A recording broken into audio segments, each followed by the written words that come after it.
মেঘনায় অবৈধ বালু উত্তোলন ঠেকাতে গিয়ে গুলিবিদ্ধ ৭ গ্রামবাসী।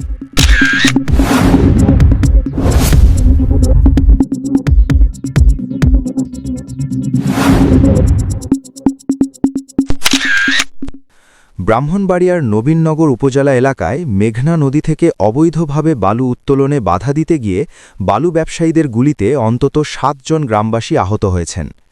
রোববার ২২ ফেব্রুয়ারি সকালে উপজেলার পশ্চিম ইউনিয়নের চরলাপাং গ্রামে এ ঘটনা ঘটে। পুলিশ ও স্থানীয় সূত্রে জানা যায়, একটি প্রতিষ্ঠান নদীতে ইজারা নিয়ে বালু তুললেও অভিযোগ রয়েছে তারা নির্ধারিত সীমা ছাড়িয়ে চরলাপাং গ্রাম সংলগ্ন এলাকায় উত্তোলন কার্যক্রম চালায়।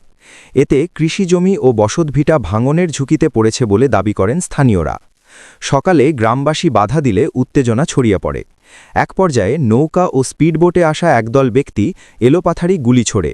এতে ৭ জন গুলিবিদ্ধ হন। আহতদের মধ্যে আলিম মিয়া, নুরু মিয়া, সফর মিয়া ও নুরুল মিয়ার নাম জানা গেছে। তাদের উদ্ধার করে নবীননগর উপজেলা স্বাস্থ্য কমপ্লেক্সে নেওয়া হলে চিকিৎসক উন্নত চিকিৎসার জন্য ঢাকায় পাঠান। নবীননগর থানার ভারপ্রাপ্ত কর্মকর্তা রফিকুল ইসলাম বলেন, বালু উত্তোলনকে কেন্দ্র করে সংঘর্ষে ৭ থেকে ৮ জন আহত হয়েছেন। পুলিশ ঘটনাস্থল পরিদর্শন করেছে এবং আইনগত ব্যবস্থা নেওয়ার প্রক্রিয়া চলছে। বর্তমানে পরিস্থিতি নিয়ন্ত্রণে রয়েছে।